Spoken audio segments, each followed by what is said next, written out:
자,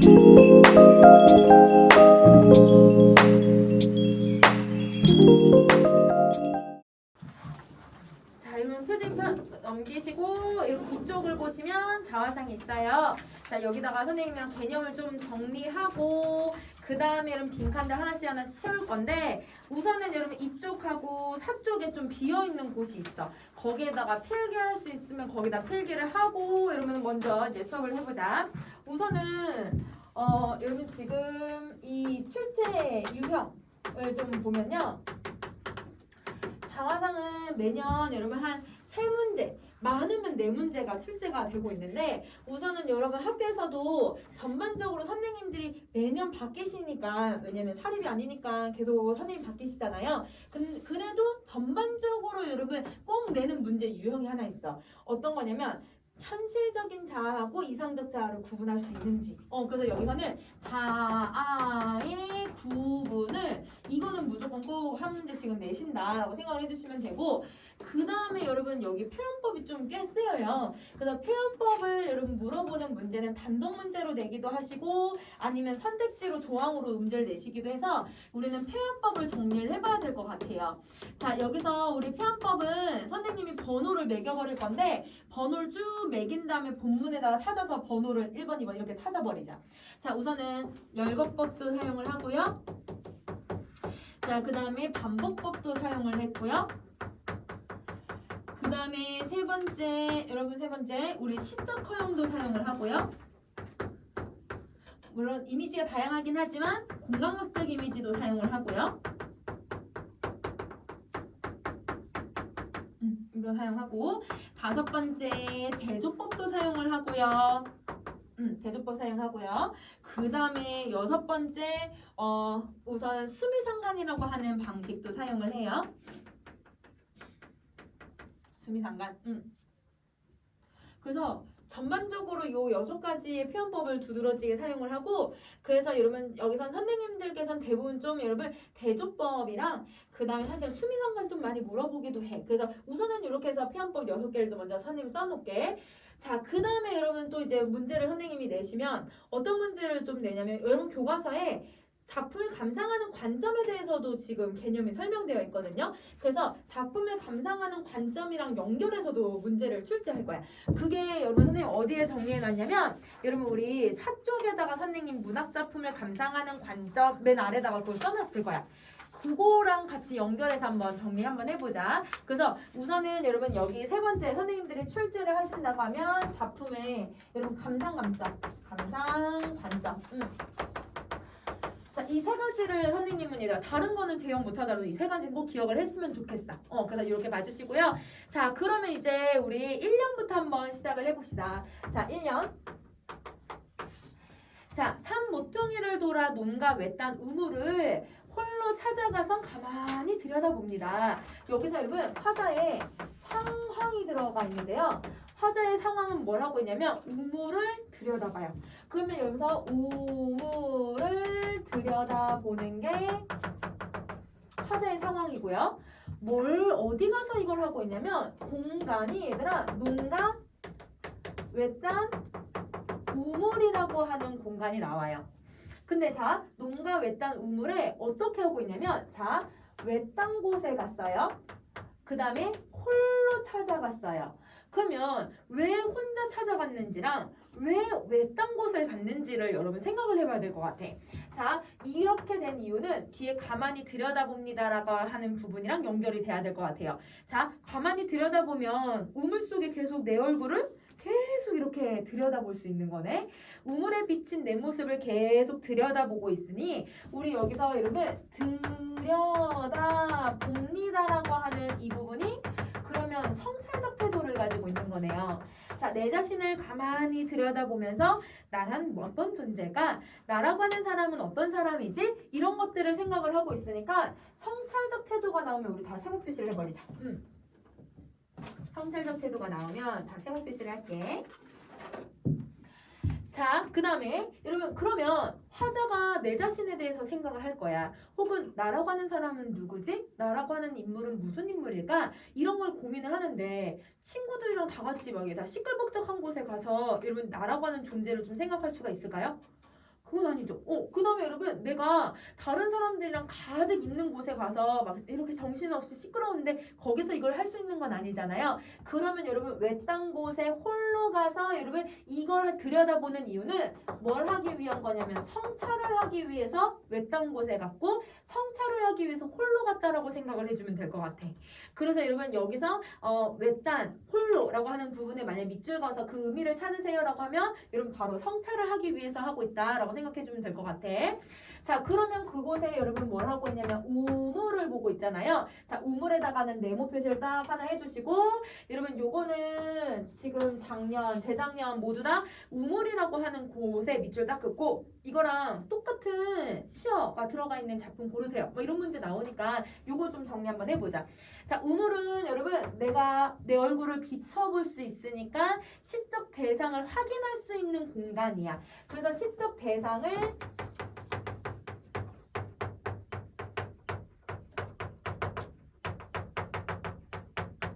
공간이기도 하고요. 그 다음에 두 번째, 이걸 통해서 내가 내 자신을 들여다볼 수 있잖아요. 그러면 들여다본다는 건 성찰적 태도를 만들어낼 수 있게 해주니까 성찰을 할 수 있게 도와주고 있네.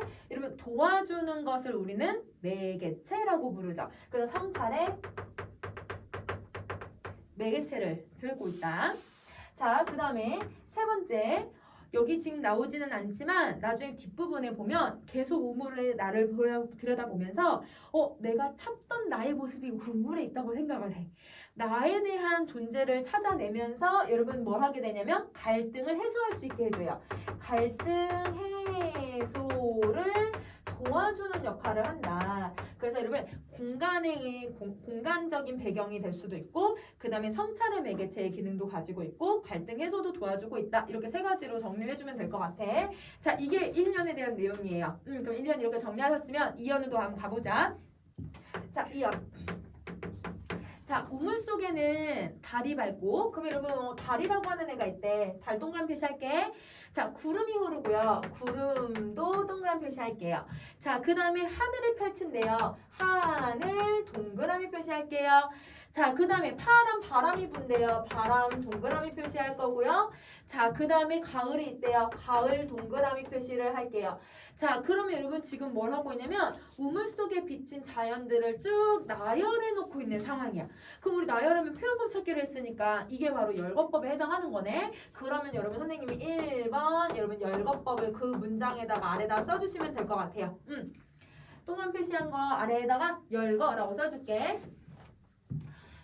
자, 여기서 여러분 우리 또 뭘 찾을 거냐면 자, 여기 지금 보시면 선생님 지금 문장에 이거 다 안 써져 있어서 여러분 찾아보세요. 다리 밟고 할 때 고에다가 얘들아 밑줄 하나 그어주고 구름이 흐르고 해도 고에 밑줄 그어. 자, 하늘에 펼치고 고 밑줄 긋고 바람이 불고 할 때 고 밑줄 그을게. 그럼 얘들아 계속 고라고 하는 어미가 계속 반복되지. 자, 하나 더. 얘들아 다리 밟고 할 때 이에다 밑줄 그을게요. 구름이 흐르고 할 때 이 밑줄 긋고요. 하늘을 펼치고 할 때 이 밑줄 그을게요. 자, 그 다음 파란 바람이 할 때도 이 밑줄 긋고 가을이 할 때 이 밑줄 그을게. 그럼 여러분 지금 뭘 하고 있냐면 지금 얘들아 우리 반복법을 사용을 하고 있네. 자, 반복법 뭐가 반복되냐면 무엇이 무엇이고 라고 하는 이 말이 계속 반복이 되는 거야. 그래서 이렇게 조사고 어미가 반복되는 것도 운율 형성할 수 있구나 라고 생각을 해주면 되는 거지. 자, 그러면 표현법 두 가지 정리했고요. 표현법 또 하나 더 찾을 거예요. 자, 여기 바람 앞에 파란 바람이 불고 라고 되어 있는데요. 자, 이런 파란은 사실 이게 맞춤법에 맞아요? 아니죠. 그렇죠. 이거는 문장에서 맞춤법에 맞지 않게 쓰고 있는 거니까 세 번째 뭘 사용하고 있냐면 시적 허용 사용하고 있네요. 여기 파란이 시적 허용이야. 자, 그 다음에 여러분 네 번째 여기 파란 바람이 불고라고 되어 있는데 바람이 파란색이니? 바람은 파란색이 아니야. 그치? 그럼 바람이라고 하는 건 내가 피부로 느끼거나 바람 소리, 우리 엊그저께 바람 엄청 불지 않았니? 그렇게 소리가 들리거나. 근데 바람 소리는 시에선 대부분 바람 소리라고 표현이 돼요. 근데 얘는 소리라는 표현이 안 들어갔으니까 촉각이라고 생각을 해주면 돼. 그러면 여러분 촉각을 의도적으로 뭘 하고 있는 거냐면 시각으로, 색채 이미지로 표현을 하고 있네. 그러면 이거를 공감각적 이미지라고 하는 거지. 자, 이 공간학적 이미지는 여러분 우리 아까 얘기했듯이 촉각이라고 하는 이런 바람의 이미지를 의도적으로 여러분 시각으로 바꿔놓고 있으니까 촉각의 시각화가 쓰이고 있고요. 자, 촉각의 시각화는 감각을 어떻게 한 거냐면 옮겨놓은 거야. 감각을 여러분 촉각인데 다른 애로 옮겨놓은 거니까 감각의 전이가 쓰인다라고 정리를 해주시면 되죠. 감각의 전이. 자, 그러면 여러분 지금 이연에서 표현법은 지금 4가지가 쓰이니까 이 4가지를 여러분 정리를 해주시면 되고요. 자, 이제는 뭘 하냐면 내용을 좀 살펴볼게요. 달과 구름, 하늘, 바람, 가을을 좀 보시면 이러면 이 자연의 이러면 이 속성을 한번 찾아봅시다. 여러분 날씨가 아까 엊그제 선생님 날씨를 얘기를 했는데 엊그제처럼 얘들아 정말 막 바람 엄청 불고 얘들아 막 비가 막 장대비처럼 쏟아지고 막 이렇게 얘들아 막 폭풍우 같은 그런 날씨가 아닌 것 같아. 여기 지금 비춰져 있는 묘사되어 있는 모습을 보면 누구보다도 되게 평화롭고 되게 조용하고 그 다음에 여러분 되게 깨끗하고 맑고 아름다운 모습을 가지고 있는 것 같아요. 그러면 이 자연들은 어떤 속성을 가지고 있냐면 평화로운 모습을 가지고 있어요. 시끄럽지 않은 거지, 평화. 그 다음에 또 여러분 여기는 너무 아름다운 자연의 모습을 가지고 있는 것 같아. 그래서 아름다운 모습을 가지고 있고요. 자, 이 아름다운 모습을 가지고 있고 이 자연들을 보니까 그 자연의 태초의 모습, 자연의 그런 여러분 때묻지 않은 더럽지 않은 그런 모습, 그래서 여러분 순수한 모습까지도 가지고 있네. 그래서 자연은 이런 아름다운 모습들을 가지고 있어요. 자, 그러면 이제 이렇게 정리하셨으면 3년으로 한번 갑시다. 자, 3년에 그리고라고 했으니까 여러분 우물 속에 얘네들 말고 또 누가 있다고 하냐면 사나이가 있습니다. 그럼 여러분 사나이도 우물 속에 비치는 애니까 동그란 표시를 해버리자. 자, 그러면 이 우물 속에 비치는 이 사나이는 우리 상식적으로 1년에서 뭐라고 했냐면 가만히 들여다본다고 했으니까 우물 속에 비치는 사나이는 누가 돼야 되냐면 내가 돼야 되죠. 이 들여다봅니다라는 말 때문에 여러분 이 사나이는 아 화자구나 라는 걸 알 수 있게 해주는 것 같아요. 자, 화자가 되는데 이 화자는 여러분 자기 자신을 나, 우리 이런 표현을 쓰는 게 아니라 자기 자신을 사나이라고 표현을 해. 그러면 즉 3인칭으로 표현을 하고 있네요. 자, 3인칭 화자를 설정을 하면 어떤 효과를 만들어내냐면요. 자기를 주관적으로 나는 이랬어 내 이야기가 아니라 다른 사람의 이야기인 것처럼 설명을 해. 그러면 이거를 우리는 객관적 화자라고 얘기를 해요. 객관적 화자. 그럼 자기를 객관화를 왜 시키는지 한번 생각을 해보자. 이것도 성찰을 하고 있기 때문이야.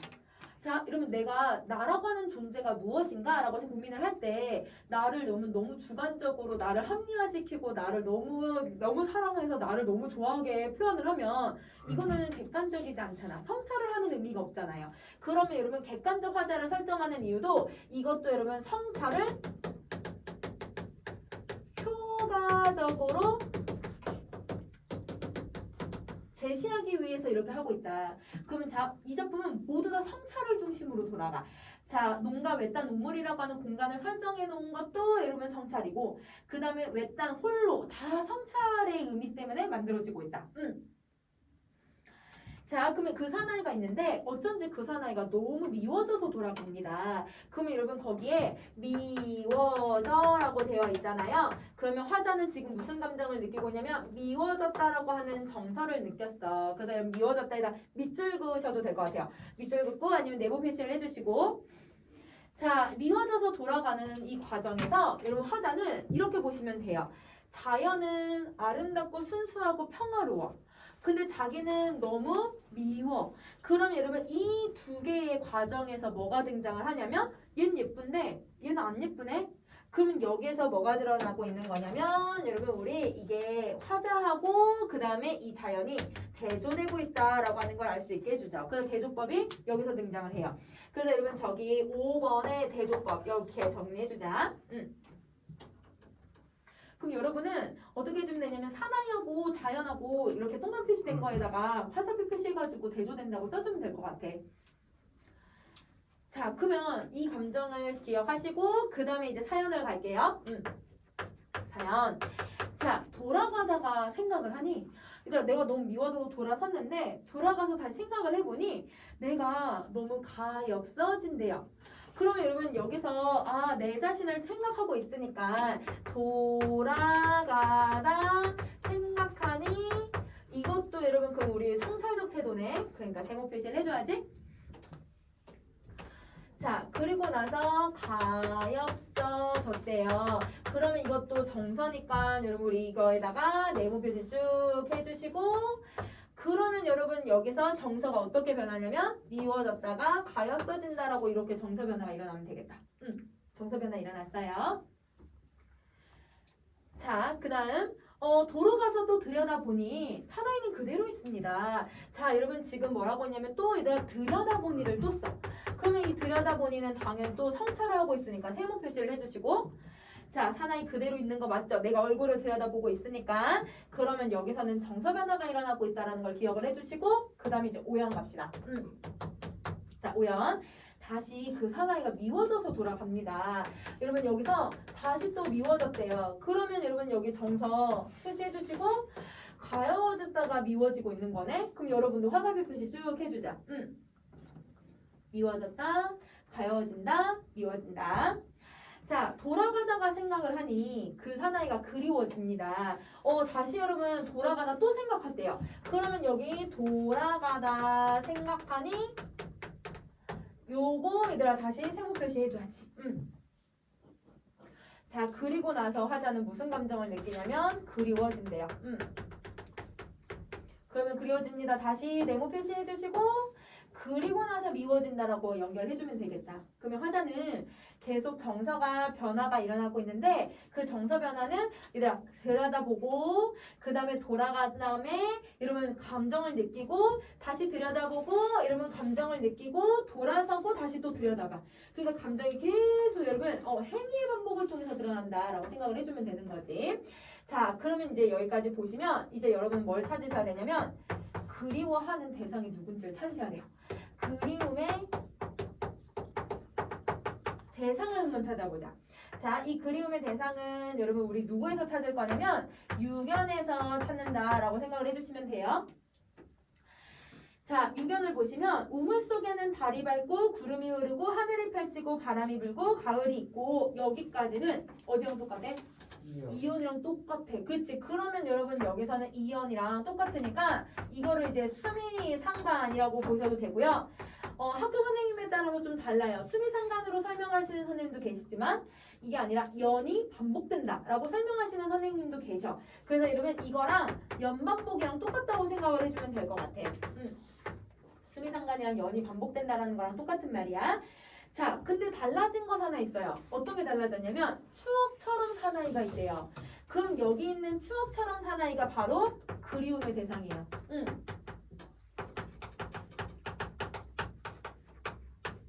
그러면 지금 화자는요. 추억처럼 사나이를 그리워하고 있고 그 그리움의 대상을 어디서 찾아냈냐면 우물 속에서 찾아낸 거야. 그럼 이 추억처럼 사나이가 뭘 의미하고 있는지를 우리 정리를 한번 해봐야 될 것 같은데 자, 여러분 추억처럼이라고 했으니까 비유해준 표현을 보시면 근데 얘가 과거, 현재, 미래 중에 어떤 시제를 지금 드러내고 있냐면 지금 과거 시제를 드러내고 있단 말이에요. 그러면 과거의 나를 그리워하고 있구나. 그러면 여러분 여기서 그리움은 과거의 나를 그리워하고 있다라고 정리해 주시면 돼요. 과거의 나예요. 과거의 나. 그럼 여러분 우리 어렸을 때 여러분 산타 혹시 몇 살까지 믿었니? 선생님은 7살까지 산타가 있다고 생각을 했거든? 그럼 이제 8살 때부터는 아빠가 선물 준 거구나 라고 하는 걸 이제 인식을 하긴 했는데 여러분 7살 때까지 어린 시절 보면 아이들 되게 순수해요. 되게 얘들아 되게 순수한 질문을 하고 순수하게 세상을 바라보고 그러면 여러분 여기서 과거의 나라는 건 순수한 나의 모습을 얘기를 해. 그러면 여기서 이 모습은 순수한 모습을 얘기하고 있으니까 근데 우리 순수라고 하는 이 단어는 이미 앞에서 했던 것 같아. 어디서 했냐면요. 우리 저 자연의 속성에 순수함 이게 있잖아요. 그럼 여러분 자연의 속성에 순수함이라고 하는 말 나오지? 그 다음에 여러분 나도 순수한 모습을 가지고 있지? 그러니까 여러분 이 자연하고 이 화자하고 동일한 모습을 가지고 있다고 생각을 하는 거야. 이걸 우물 속에서 찾은 거예요. 아, 나에게도 이런 모습이 있구나. 그러면 이 순수한 내가 꿈꾸는 나의 모습, 이상적자. 나의 꿈꾸는 모습이니까 이상적자가 되고요. 그런데 여러분 여기 앞에 우리 3년에 나온 이 사나이는 이상적자가 아니라 내가 그 이상적자를 계속 찾아다니는 화자잖아. 이게 현실적자. 그러면 화자는요 현실적자만 가지고 있으니까 나에게는 이런 이상적자가 어디 있지? 이상적자가 도대체 나한테는 어디 있는 걸까? 이런 것들을 계속 고민을 하는 거야. 왜 나에게는 이상적자라는 게 없지? 그런 고민들이 계속 되는 과정에서 우물 속에서 이 이상적자를 찾아낸 거죠. 아, 나에게도 이런 순수한 모습이 있구나. 나에게도 이런 아름다운 모습이 있었구나. 이걸 깨닫게 되면서 여러분 뭘 하게 되는 거냐면 이 이상적자를 가져서 이 두 사람의 갈등이 해소된다라고 설명을 해요. 그래서 여러분 이게 갈등 해소야. 왜 갈등이 해소되냐면 내 마음속에 계속 이상적자를 찾아야 된다라고 하는 계속 그 고민들을 가지고 있었잖아요. 그 고민이 해소가 되고 있기 때문에 갈등 해소라고 정리를 해주시면 돼요. 자, 그러면 여러분 선생님 지금 내용은 간단하게 정리를 했고요. 자, 그러면 여러분 우리 이제 이거 빈칸 하나씩 채우면서 중요한 내용 다시 한번 정리 한번 해봅시다. 자, 여러분 3쪽의 빈칸들 한번 가보자. 3쪽. 자, 여러분 제일 먼저 일제강점기라고 하는 시대적 배경을 이 작품에서는 반영을 해요. 그래서 거기다가 일제강점기라고 써주시고요. 그러면 이 일제강점기 때 뭘 보여주려고 하고 있느냐? 이 작품은 지식인의 고뇌, 지식인들이 자기가 어떻게 살아야 되는지에 대한 고뇌를 하고 있는 거예요. 그래서 여러분 거기 칸이 없긴 하지만 하나 더 써줘. 지식인의 고뇌가 드러나 있는 부분이다. 일제강점기 옆에 쓰다가 지식인의 고뇌라고 써주시면 돼요. 자, 그 다음에 여러분 두 번째 시상 전개 방식을 볼 건데요. 자, 우선은 여러분 수미상관을 사용을 해요. 그러면 수미상관을 사용을 하고는 있는데 이 수미상관은 여러분 선생님이 아까 연반복이라고 했잖아요. 그래서 여러분 연반복이라고 보셔도 돼요. 자, 이걸 했을 때 얻을 수 있는 효과 첫 번째, 당연히 반복되니까 운율 형성할 수 있어야 될 것 같아. 운율 형성. 자, 그 다음에 두 번째, 형태적으로 계속 이런 똑같은 부분이 나오니까 그러면 여러분 주제를 만들어내기도 쉽고 내가 좀 안정감을 느끼게 해준다. 그걸 형태적 통일성 이렇게 표현을 하고요. 자, 그 다음에 구조적으로 낯선 느낌을 주는 게 아니라 여러분 내가 익숙한 느낌을 주는 거라서 안정감을 형성하고요. 자, 그 다음에 네 번째, 당연히 이 구절에서 자연과 내가 하나처럼 느껴지고 이 자연 속에서 나의 모습을 찾아냈기 때문에 주제 형성할 수 있을 것 같아. 자, 그럼 주제 형성까지 여러분 4번에 쓰셨으면 하나만 더 쓸게요.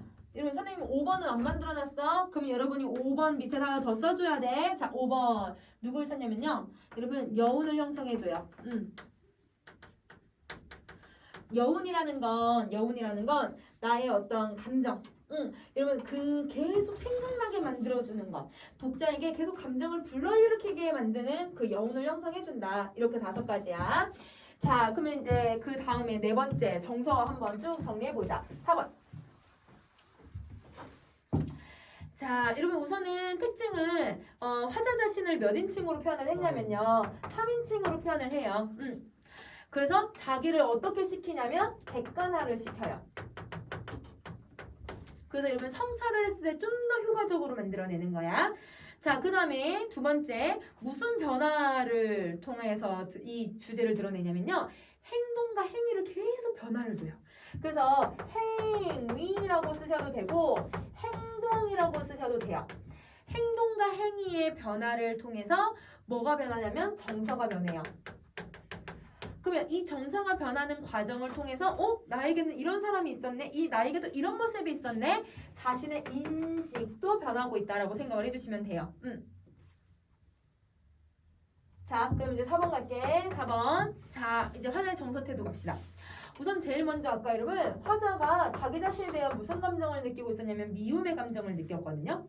그래서 여러분 표에다가 화자 자신에 대한 미움이라고 써주시는데 이거는 미움만 찾으면 안 돼. 여러분 감정을 하나 더 찾으셔야 되는데요. 어떤 감정을 찾으셔야 되냐면 왜 이게 미울까? 라고 하는 걸 찾아야 될 것 같아. 자, 여러분 선생님이 자연 아까 지우긴 했는데요. 자연은 너무 예쁘었잖아요. 아름답고 순수하고 그 자기는 그런 것 같지 않아. 자기하고 얘가 대조가 되면서 내가 너무 초라하게 느껴지는 거야. 그럼 자기의 초라한 나의 모습을 보면서 무슨 감정을 느끼냐면 아 부끄럽다. 내가 왜 이렇게밖에 안 되지? 라고 하는 부끄러움의 감정 때문에 미움의 감정이 나타나는 거야. 그래서 부끄러움을 생각을 해주시면 되고요. 자, 다시 부끄러움의 감정은 자연과 대조되는 초라한 자아 때문에 이게 나타난다라고 정리를 해줄 거야. 자연과 대조되는 초라한 나의 모습이 드러난다. 자, 그 다음 두 번째는 무슨 감정을 느꼈냐면요. 가엾음. 그럼 이 가엾음은 한자로는 연민이라고 얘기하니까 연민의 감정을 느끼고요. 연민. 자, 그 다음 세 번째. 사나이에 대한 또 무슨 감정을 느꼈냐면 또 미움의 감정을 느꼈어. 그럼 여러분 이 미움에서도 당연히 또 아까 우물을 들여다보니까 이런 감정을 느꼈기 때문에 이것도 얘들아 부끄러움 감정 얘기할 수 있겠지. 자, 그 다음 하나의 옛 모습에 대한 어떤 감정을 얘기했냐면요. 그리움의 감정을 얘기를 하네요. 그리움. 자, 그러면 다시 보자. 자신에 대해서 얘들아 우리 성찰 세모 표시 되게 많이 했을 텐데 아마 얘들아 4개 정도는 했을 거거든. 세모 여러 표시 했잖아요. 성찰을 계속 어떻게 하냐면 반복을 해요. 그러면 여러분 자신에 대한 성찰을 반복함으로써 과거에 여러분 순수했던 자신의 모습을 발견해내고 그 갈등을 해소해낸다. 자, 그러면 이 모습을 통해서 여러분 우리는 뭘 확인할 수가 있냐면 자, 지금 여기서 이런 과정은 자신이 나는 되게 미워. 아니야 나는 되게 괜찮아. 아니야 되게 미워. 아니야 괜찮아. 나에겐 그리운 나의 모습이 있어. 자기가 계속 내 마음속에서 두 개가 계속 싸우는 거야. 그럼 내 마음이 계속 싸우고 있다라는 건 여러분 이거는 무슨 갈등을 하고 있냐면 내적 갈등을 하고 있었던 거네. 자, 그러면 이 내적 갈등은 여러분 어떤 용어를 사용을 할 수가 있냐면 내가 나를 좋아하기도 해. 근데 내가 너무 미워. 증오스럽기도 해. 그럼 이 애증의 관계가 계속 형성이 되는 거죠. 그래서 여러분 이 내적 갈등은 애증의 관계를 설명하고 있다라고 정리까지 해주시면 될 것 같아요.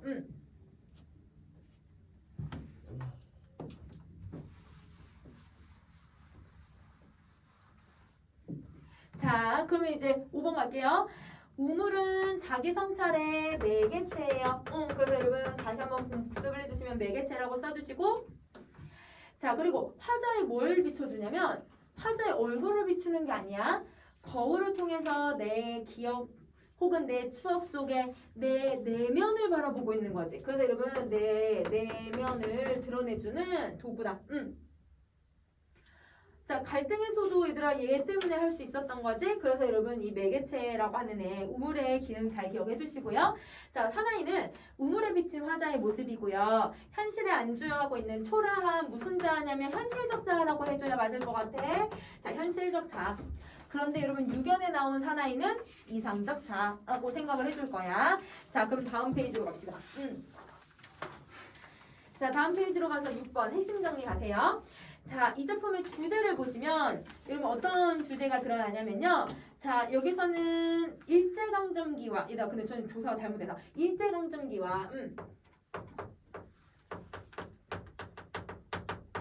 일제강점기와 암울한 현실 속에서 자신에 대한 여러분 고뇌를 하고 있다. 이게 주제야. 이렇게 정리했니? 자, 그러면 빈칸 여기까지 6번까지 넣으셨죠? 자, 그럼 거기 표에서 여러분 혹시 어조 혹시 눈에 보이세요? 자, 어조가 독백적, 고백적이라는 표현 나왔죠? 맞아요? 자, 그럼 보세요. 거기 독백, 고백이라고 적혀져 있는데 거기 옆에다가 이 어조를 누구 덕분에 이걸 형성하고 있는지를 찾을 거야. 자, 여러분 우리 맨 끝에 종결어미들을 여러분 다 찾아봐 주시면 비읍니다, 비읍니다, 비읍니다, 비읍니다, 비읍니다라고 문장이 끝나요. 그러면 얘는 비읍니다라고 하는 종결어미의 반복을 통해서 이게 드러나고 있는데요. 근데 여러분 종결어미를 사용을 하면 여러분 이걸 계속 반복을 하면 어떤 효과를 만들어내냐면 이거는 높임 표현이에요, 낮춤 표현이에요? 높임 표현이야. 그렇지. 그럼 높임 표현을 만드는 문체를 뭐라고 했는지 혹시 기억나니? 이걸 경어체라고 해요. 그럼 여러분 경어체가 만들어지고 그 경어체 때문에 얘들아 뭐가 되냐면 저 독백, 고백도 나오고 부드러운 어조가 나타난다. 그래서 화자는 부드러운 어조로 독백적인 어조로 고백적인 어조로 그렇게 해서 비읍니다를 통해서 자기 혼잣말을 하고 있다. 이렇게 정리를 해줄 거야. 그래서 종결어미가 무슨 역할을 하고 있는지도 기억을 해줘야 돼. 그래서 그거는 선생님이 나중에 여기에다가 정리하려고 설명 안 했으니까 이거 다 정리해주세요.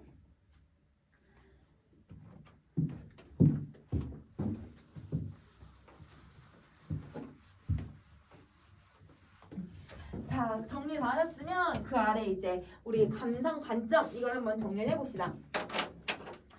이 문제는 선생님이 얘들아 학교에서 선생님들이 출제를 좀 자주 해주시는 문제 유형이라고 했잖아요. 그래서 얘를 이렇게 봐주시면 돼요.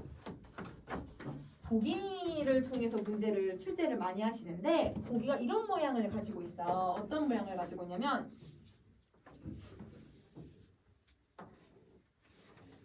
이렇게 생긴 보기를 줘서요. 여기 이제 작품이라고 적혀져 있어요. 그러면 이 작품 안에 이런 화자가 있고요. 화자가 청자에게 말을 해요. 자, 그러면 이 작품은 여러분 작가가 글을 쓰고요. 그 다음에 이 작품이 내가 누구에게 읽혀질 거냐면 독자가 읽을 거고요. 그리고 여러분 이 작품에는 시대가 반영이 돼요. 이렇게 여러분 선생님이 표를 주시고 이렇게 보기를 주시고 여기에다가 번호를 매겨가지고 문제를 출제를 하시는 거예요. 그러면 여기 1번, 2번, 3번, 4번, 5번 이렇게 문제를 출제를 하시거든요. 요거를 정리하는 게 바로 이 관점이에요. 그러면 이런 표를 여러분 좀 기억을 해주시고 요거는 선생님 조금 이따 적용해 볼 테니까 여기서 여러분 우리 관점, 개념 정리 한번 해보자. 자, 첫 번째 우리 내재적 관점이라고 하는 관점은요 다른 말로 뭐라고 부르냐면 절대론적 관점이라고 해요. 그래서 거기다가 절대론적 관점이라고 써주자. 이것도 선생님 수업 한번 했었는데 자 여러분 이 절대론적 관점은 누구만 보는 거냐면 작품만 보는 거예요. 그 작품의 형식과 작품의 내용과 작품의 표현법들하고 작품의 주제만 보는 게 바로 절대론적 관점이에요. 그래서 작품에 무슨 표현법이 쓰였는지, 작품에 무슨 내용이 들어갔는지, 어떤 형식을 쓰고 있는지 이걸 찾아주는 걸 절대론적 관점이라고 해. 그러면 이거가 여러분 바로 얘죠. 작품만 가지고 해석하는 거. 자, 그 다음에 두 번째 외재적 관점인 세 가지가 있는데요. 자, 첫 번째는 누가 있냐면 작가가 누구고 작가가 왜 이런 글을 쓰게 됐는지를 물어보는 거야. 그래서 이거를 우리는 표현론적 관점이라고 해. 자, 이 표현론적 관점은요. 여러분 작가의 생애를 살펴보거나 아니면 작가의 가치관을 찾아내거나 작가의 여러분 어떤 경험들을 찾아봐요. 그래서 그 경험이 어떻게 이 작품에 녹여 들어가 있는지를 찾아내는 거지. 그래서 이걸 우리는 표현론적 관점이라고 얘기를 하고요. 자, 그 다음에 이제 두 번째는 여러분 우리 시대가 반영된다고 했으니까 반영론적 관점이 있어요. 자, 이 반영론적 관점은 여러분 어떤 시대 상황을 반영했는지 어떤 역사가 들어가 있는지 아니면 여러분 당시에 보편적인 가치관이 뭔지 그래서 여러분 보편적인 사회의 가치 이런 것들을 연구를 하고 있으면 이걸 반영론적 관점이라고 할 거야. 그 반영론적 관점이라고 써주시고 자, 그 다음 마지막은 작가가 쓴 글을 독자가 어떻게 읽을까? 독자의 관점으로 읽는 걸 효용론적 관점이라고 해요. 그럼 독자의 깨달음 혹은 독자가 어떤 생각을 하고 있는지 독자의 어떤 얘들아 가치 혹은 독자의 얘들아 감상 이런 것들을 연구하는 걸 효용론적 관점이라고 할 거야. 자, 그러면요. 여러분 우리 요거 이제 빈칸 채워 넣으셨으면 그럼 이거를 이제 윤동주의 이적품이랑 연결을 한번 시켜볼게요. 자, 여러분 우선은 윤동주의 만약에 수미상관을 통해 주제를 형성하고 있다. 아니면 여러분 열거의 방식을 통해서 현실적자와 대조되는 아름다운 자연을 드러내고 있다. 이렇게 여러분 내용이나 표현법을 물어보고 있으면 이거 무조건 절대론적 관점이지. 그치? 자, 그 다음에 혹은 여러분 이 작품은 또 화자하고 청자로 나눠서 선생님들이 이렇게 문제를 내실 때가 있는데 화자하고 청자는 무조건 절대론적 관점이긴 한데요. 화자가 여러분 몇 인칭으로 나왔었어요? 3인칭으로 나왔고 그치? 근데 청자가 있었니? 청자는 없어. 그래서 여러분 가상의 청자 설정 안 하고 자기 혼자 독백을 하고 있는 거잖아. 그래서 여러분 여기 문제에서 여러분 청자는 없고요. 혼자서 독백하고 있다라고 해서 이렇게 이 작품은 이렇게 적용을 시켜서 문제를 선생님이 내실 거야. 그래서 여러분 그건 기억하시면 되고 자 만약에 여러분 윤동주는 일제강점기 때 생활을 하면서 일본으로 유학을 가서 우리 한글에 대한 아름다움과 그리고 지식인으로서의 고뇌를 다루고 있다라고 하면 이건 무슨 관점을 얘기했냐면 윤동주의 삶을 얘기했으니까 표현론적 관점. 자, 그 다음에 당시 일제강점기에 고통스러운 삶을 살았던 지식인들의 이 삶을 이 작품에서 반영하고 있다면 이거는 반영론적 관점. 자, 그 다음에 이 글을 읽고 나는 그 당시 일제강점기 때 이 사람들이 얼마나 힘들었는지 나는 느낄 수 있었어. 여러분 이거는 독자의 생각이잖아. 효용론적 관점. 그래서 이렇게 구분을 해주시면 될 것 같아요. 요거는 여러분 이 관점 4개 꼭 기억해야 돼. 외제 내제도 구분할 수 있어야 되고 4개 구분할 수 있어야 되고 그치?